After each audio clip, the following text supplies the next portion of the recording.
Live from downtown Detroit, Local 4 News at noon starts now. A horrific attack at a college campus, and investigators now looking into what could have driven a Somali-born student to plow into a crowd of students and then attempt a stabbing spree at Ohio State. Nick? And I'm Nick Monticelli. A family held hostage at gunpoint, them tied up, the house burned down with a child being used as a human shield. I'll have an update next. Plus, breaking news out of Trenton. That's where a strip mall catches fire. We want to show you the battle from Sky 4. That fire topping our news at noon. Thank you for joining us. I'm Evrod Kasumi. And as you can see, smoke billowed above the building, charring the clear afternoon sky. Our Priya Mann is joining us live there from the scene. Priya, obviously a very scary situation there. Was everyone able to make it out safely? From what we're hearing, there was nobody trapped inside. Let me give you a look right now. Firefighters still actively working to contain any flare-ups. And this strip mall fire at Fort and King happened right next to Trenton Fire Station number 2. These firefighters rushed next door to help the owners of this strip mall. I'm hearing there's a lot of family-run businesses here. There were workers on the roof, and they allegedly saw some smoke coming from the vents of Herb Garden. That was their first clue that something might be wrong. And then, of course, that smoke turned into fire, which quickly spread through in the entire strip mall. You're looking at pictures right now from Sky 4. Very intense fire at times. Smoke could be seen for quite a distance away. I'm told the owner of Herb Garden was inconsolable as she watched her business go up in smoke. I did speak to the owner of a tailoring business. She says they were an immigrant family that came here about 12 years ago, started from scratch, and now they have nothing. She says they lost everything inside. And at first, she thought it was just thick smoke. She didn't really think that the fire would spread, but unfortunately, it did. She says she lost a bulk of her merchandise inside of her tailoring business. And right now, firefighters are still working to contain this fire, to contain any flare-ups. So they're active here right now. We're working to determine a cause at this point. We'll continue to keep you updated. I will tell you that residents in this area say this strip mall, the loss will be huge, will be felt among a lot of people who live here. Again, a lot of family-owned businesses in this strip mall as well. And again, we are not hearing that anybody was trapped inside. And right now, firefighters working to contain the fire. Reporting live from Trenton, I'm Priya Mann, Local 4. All righty, Priya, thank you for the update there. Now to a bizarre and very disturbing situation on Detroit's east side. A family held hostage during an armed robbery, but then their home was set on fire as those robbers tried to get out. Most importantly, 2 children in the hospital right now. They were injured. Local 4's Nick Monticelli is there right now. Nick, how are those kids doing?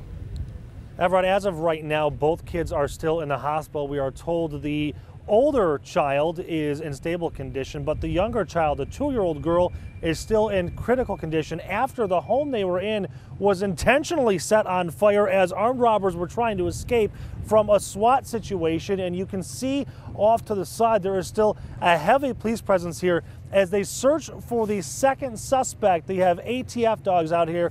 There was a lot of activity trying to track down the second person they believe is involved. This all began around 12:30 this morning when someone knocked on Marcus Robinson's door. He wasn't going to let them in, but they said they needed help and dropped a friend's name that Marcus knows. Marcus's sister-in-law, Betty, lives on the first floor of this duplex and saw it all begin. The guy was moving closer to him and pushed him in the house. Once Marcus said, "I don't have nothing," I knew they was getting robbed. Once inside, the entire family was held hostage. Marcus, his girlfriend Precious, and her 2 kids, Ronald and Reagan. Marcus was even tied up. In the meantime, Betty called 911 and Detroit police were there. She's trying to untie my hands, you know what I'm saying, because they tied to my neck.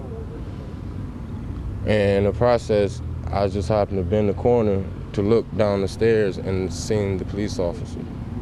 And he told us, just come on, come now. And we got to get the kids. He like, no, just come now. Come now, unfortunately, leaving 4-year-old Ronald and 2-year-old Reagan behind. The parents were able to flee the location, leaving the children behind. The suspects even used one of the children as a human shield as our officers negotiated. Reagan is the one used as a shield, and there were shots fired, but no one was hit. The SWAT team moved in, a standoff ensued, but it ended when the robbers set the house on fire. A firefighter was able to rescue the kids. The suspects ran, but one was caught, a 37-year-old. Now both kids are in the hospital being treated for smoke inhalation. Reagan is in critical condition. They could have did whatever they wanted to me, but all I was thinking about my kids and my girl. And are looking live again at the home. There are firefighters from the Detroit Police Department inside of this home right now, actually sifting through what is left of it, all the burnt debris inside, because they're looking for evidence in all of this. Now, if you happen to know anything about this or saw something suspicious, saw somebody running away or somebody's talking, they really need to find the second suspect in this. Please call Crime Stoppers. That number is 1-800-SPEAK-UP. We are live on Detroit's East Side. Nick Monticelli, Local 4. It's a bizarre story, Nick. Thank you. Today, students at Ohio State University now are returning to class one day after that horrific attack on campus. Investigators are now piecing together what could have driven a Somali-born student to commit such a heinous act. Ohio State University police naming student Abdul Razak Ali Artan as the OSU attacker. Abdul Razak Artan. A U.S. official telling CNN Artan was a legal permanent resident originally from Somalia who came to the U.S. back in 2014 through Pakistan.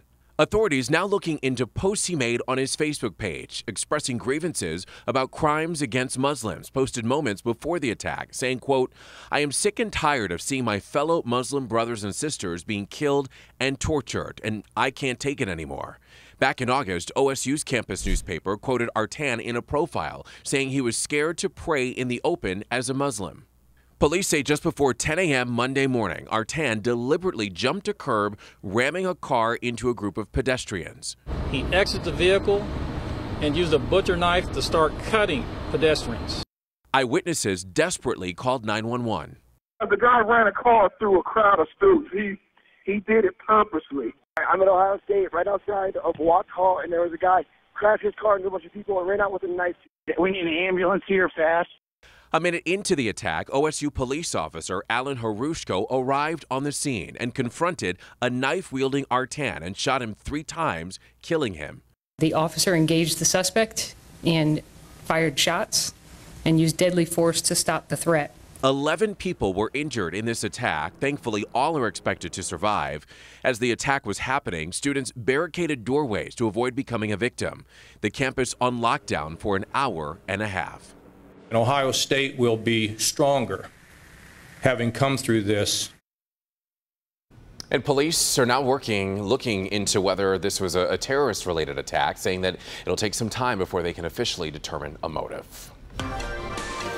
Well, turning our attention to the forecast as we round out the month of November. Wow. We have it pretty good here in Metro Detroit, don't we? Yeah, hard to believe that we are in Metro Detroit, but November has been a very warm month around the country, and so it's going to sort of end that way too here. 55 degrees, southwest winds at 16. We're going to try to hit 60 degrees. You see the milky skies behind us. Some clouds have moved in, may keep us from hitting that mark, but we're going to go for it. 55 degrees now, 57 degrees at 2 o'clock, slowly warming. Record high is 67. We're going to be near 60 degrees today. You see some of the clouds that are streaming up from the southwest with that nice breeze today, and so again, a little bit more cloud cover on the east side than we're seeing in our north and west side. And coming up, we will be tracking a system out of the south here that is trying to make its way. That's not what I wanted. Wanted that. A low pressure system moving out of the deep south, approaching tomorrow, will have its impact coming up. In the meantime, you can head to the weather tab of clickondetroit.com. Find your 4-zone weather right there. Alrighty, Brandon, thank you. An investigation is happening right now in Farmington Hills after a body was found in the parking lot of an apartment complex. Police tell us that the man's body was found by neighbors early this morning at the Muirwood Apartments just north of Grand River near Drake Road.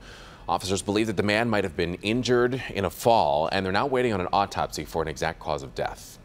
The man accused of shooting his 16-year-old nephew and then disappearing is now in police custody. He's 48-year-old James Graham, and he's pictured here. Detroit police saying that they arrested him last night in the area of Joy Road and Northfield after a traffic stop. A search had been underway for Graham since Friday, the day police say Graham shot his nephew, 16-year-old Freeland Pridgeon, during an argument at a home in Detroit. Pridgeon did die on Saturday. Graham has not been charged just yet.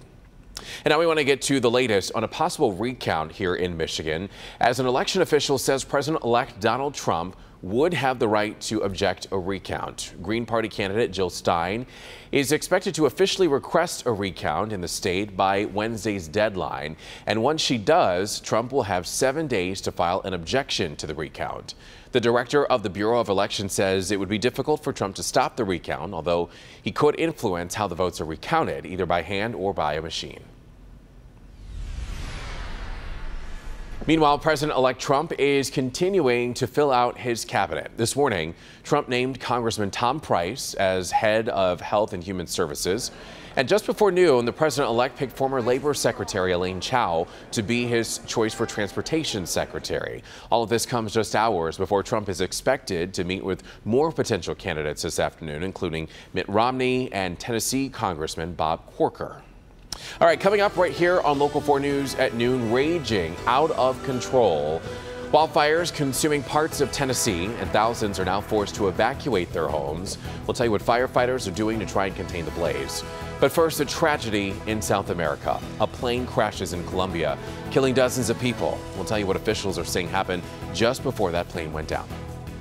Hey guys, how's this for cool? We've got a bank working in a bank. Make that a food bank. There are many, many opportunities to give, and it's a lot easier than you think. It doesn't have to be money. Sometimes it can just be you. We'll explain the importance of this month in particular to nonprofits. If you think this doesn't affect you, you need to watch this story today at 4 on First at 4. See you then. And we're continuing to follow breaking news for you right now as firefighters continued to work to put out a fire that started at a family-run business and strip mall in Trenton. The flames started around 10 o'clock this morning at the Herb Garden Cafe on King Road on 4th Street. Fortunately, no one was inside of the business at the time. As you can imagine, the owner now distraught as an investigation into the cause of this fire gets underway. We're back after this. Welcome back. We continue to follow a developing story in South America, in the nation and country of Colombia, where a plane crash has killed dozens of people. The plane was carrying members of the Brazilian soccer team when the pilot reported an electrical failure and that plane went down. Sadly, 75 people were killed, but 6 people did survive the crash. Rescue crews at the scene continue to search for survivors and count the dead. Strong thunderstorms were reported in the area at the time of the crash. And here closer to home, parts of Tennessee's Great Smoky Mountains are filled with smoke now, and flames are spreading like lava from a volcano as wildfires continue to rage in that area. More than a dozen fires are burning in tourist towns like Gatlinburg. We know that 4 people have been hospitalized with burns. Dozens of buildings have even been destroyed. 70-mile-per-hour winds are pushing these flames. I've been in federal service for 25 years, and nothing that we've experienced has prepared us for what we've experienced here in the last 24 hours. It's been just unbelievable. Now, there is hope that Mother Nature will help to combat those Tennessee wildfires as showers and thunderstorms are expected to move into the area tonight. And in Cuba now, schools and government buildings are closed again today as the country continues to mourn the death of former President Fidel Castro. Tonight, hundreds of thousands of people are expected to gather at Revolution Square for a memorial service. After tonight's service, Castro's ashes will then travel on a 3-day journey all across Cuba. Meanwhile, here in the U.S., Cuban Americans are planning a large rally down in Miami with hopes of pressuring the Cuban government to move towards a democracy. Still to come here at noon, it's fresh, healthy, and affordable. Coming up for Tasty Tuesday, we'll take you to the downtown food spot serving up some Mediterranean deliciousness the way you want it. Brandon? And taking a look at that 7-day forecast, we've got some sun trying to peek through and a shot at 60 degrees, but we also have some flakes in the 7-day. Next. Welcome back to Local 4 News at noon. Double nickels from Detroit to Port Huron to Monroe, 54 in Howell, all 4 of our zones in the middle 50s. The winds were a lot stronger this morning, still 7 to 17 miles an hour or so, gusting at times over 20. But I think the holiday decorations are in better shape as we head through the afternoon. Trying to get to 60 degrees, going to be a little bit of a struggle because of the cloud cover. Through the overnight hours, down to about 45 degrees and a couple of stray showers possible. We see the clouds, the brighter white, the darker the clouds, or the thicker the cloud cover. So we do have some spots in here where we have thinner cloud cover, and that gives us that chance at 60 degrees. A storm brewing down here in the deep south is going to be moving up into the Ohio Valley, and I think it's a near miss as we head into tomorrow. But let's go ahead and time things out on the computer model, an isolated shower or two through the late evening or overnight. And then as we look at tomorrow, here comes some of that moisture. Southern Ontario and East Siders probably have the better chance at getting a shower or two tomorrow. Still on the mild side. But look at Thursday. The cool air starts working in here, and the winds are a little bit strong on Thursday as well. And that means a few lake effect flakes or flurries, a possibility on your Thursday as temps will be noticeably cooler. Well, if you follow us on Click on Detroit or Live in the D, you've seen Uniquely Detroit. And the photographer who does those, Alex Atwell, lost 30 pounds recently, and he says today's Tasty Tuesday had a lot to do with it. It's healthy, more importantly, tasty falafel in Midtown. Midtown Detroit is full of new growth, new business, and new restaurants. One of the hot spots is full of Mediterranean health food called falafel. It's the new trend right now, healthy from scratch, every day, fresh produce. Falafel fills bowls, wraps, and pita pockets with fresh ingredients and made from scratch sauces.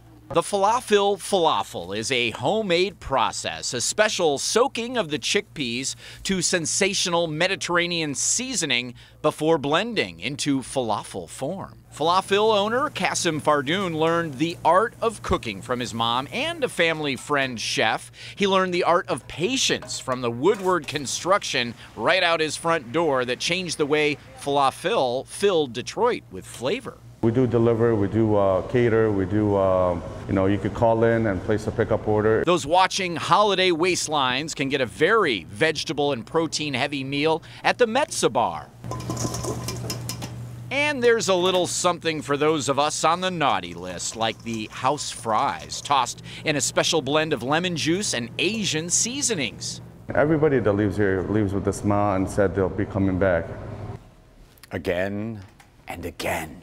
Falafel is offering 30% off of your bill today. You have to mention Tasty Tuesday, but head over there right now, the restaurant located on Woodward Avenue in Midtown. Their food is delicious. Make sure you stop there.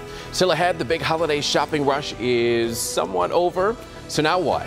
Well, we'll tell you why today is the perfect day to give back to the community after all that splurging. Replay. All right, finally, everybody, after all the craziness of Black Friday and Cyber Monday, today is what's known as Giving Tuesday. Giving Tuesday is a day Americans are urged to volunteer, make donations.